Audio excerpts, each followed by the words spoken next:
Welcome, everyone. This is episode number one of many more. And I just want to say thank you to all the people that have viewed my introduction video. And this is my first video, episode one. And I just want to say thank you to those people that have decided to follow me.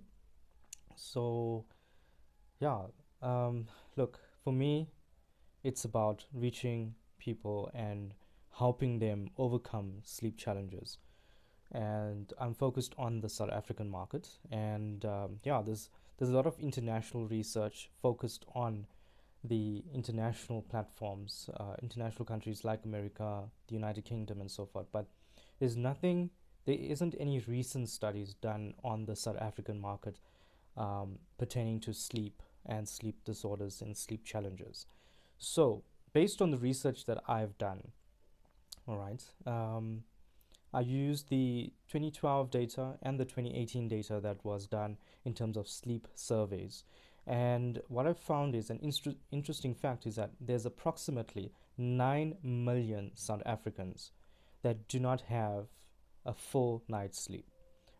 Majority of them have insomnia, and we'll go into more detail in terms of how this what the different types are and how we can go about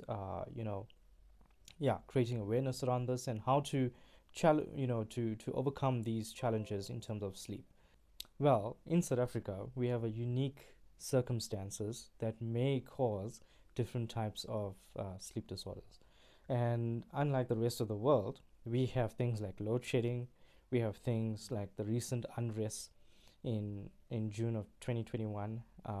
That was in Durban. Then the flooding that happened, and now the water is very contaminated in Durban.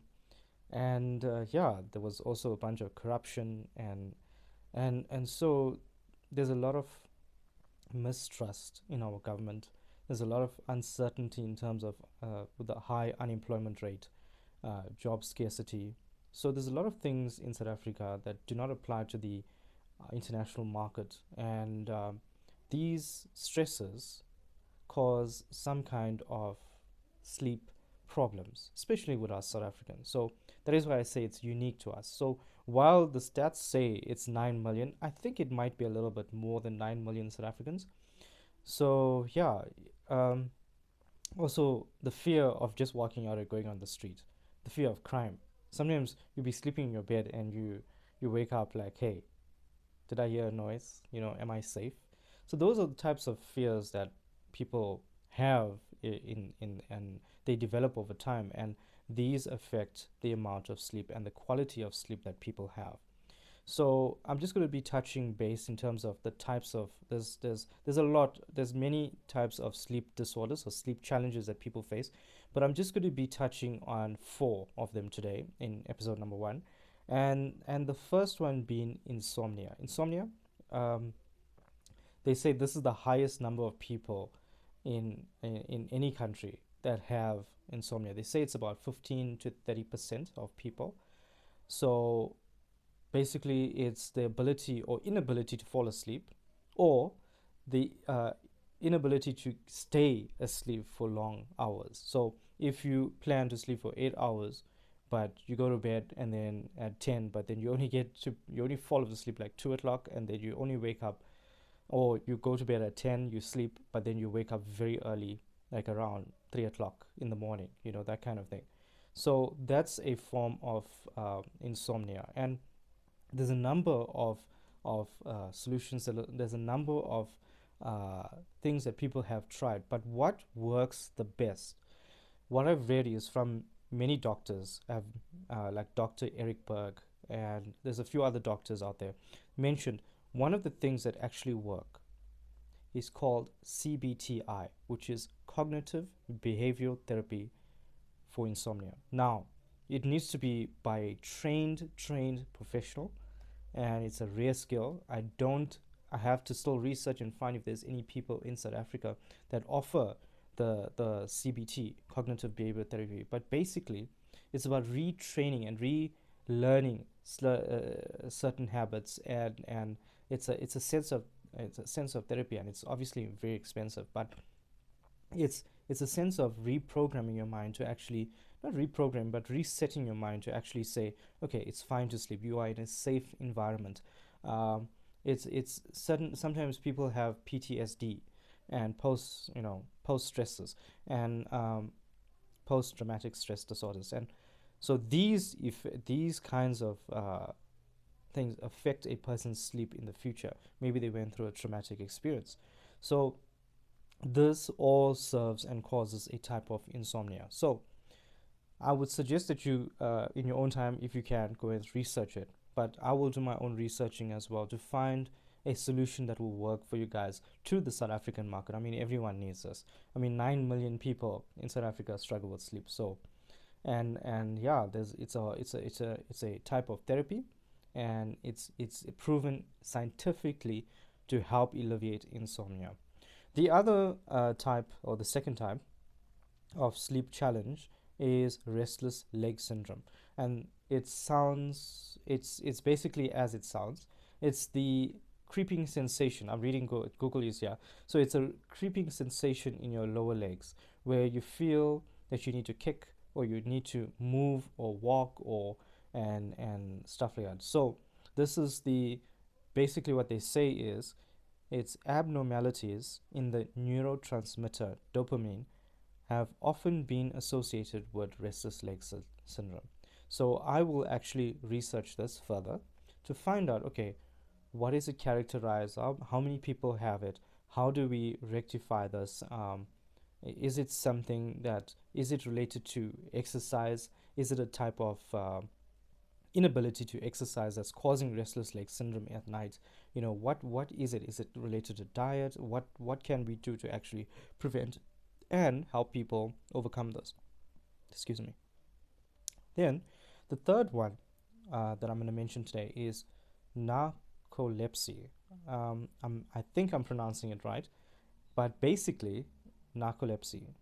So basically what it says is it's excessive daytime sleepiness, including episodes of irresistible sleepiness. That happened to me a few times. I have some caffeine and come back to normal. But if it's a once off, it's understandable. But if this is continuously, they call it sleep attacks, right? Where you're awake and you just want to doze out, and even caffeine doesn't work.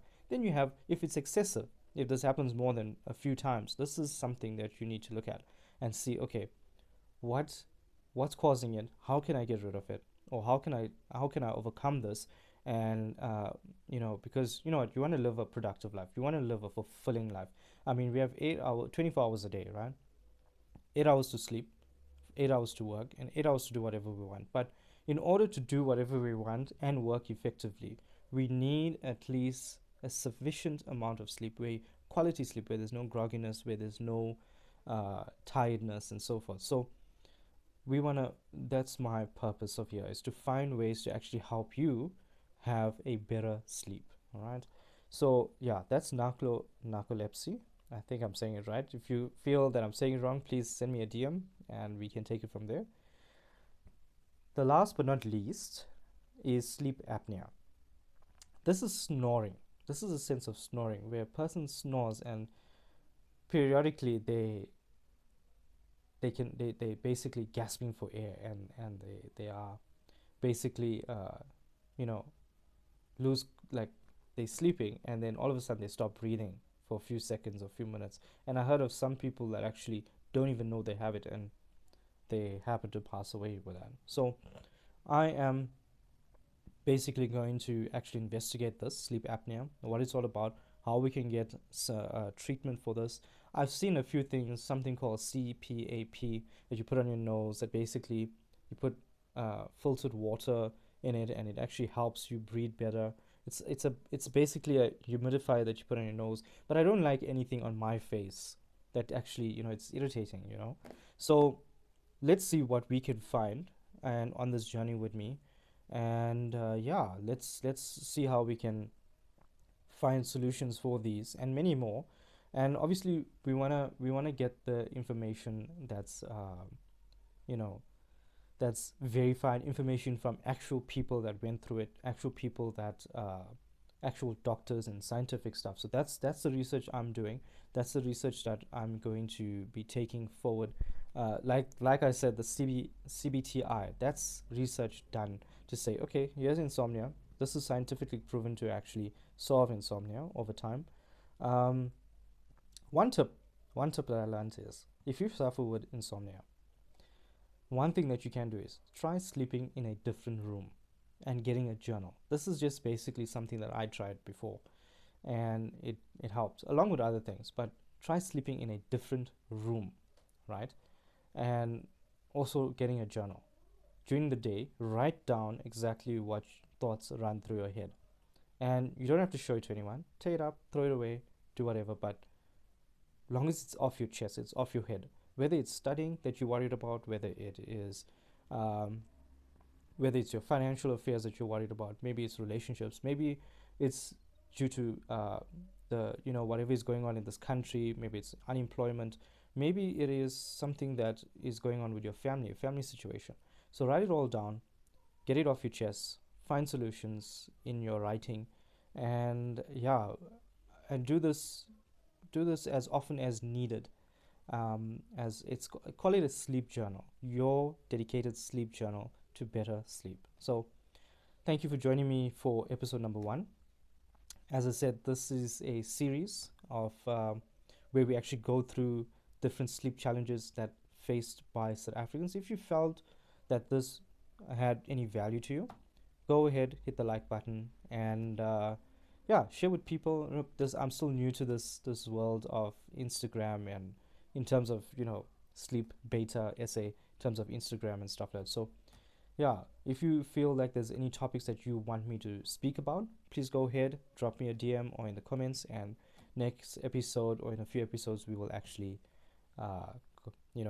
discuss it. But if you have any questions, feel free to post them to me. I will do the research, get the answers for you, and I'm coming from an unbiased approach, meaning I will actually go in, get the information from an unbiased perspective, meaning I can get multiple views from multiple doctors and get all of them and present you with the facts, and you make a decision from there, unbiased in terms of anything. So that's my approach on this, and yeah, thank you for joining me, and have a good evening.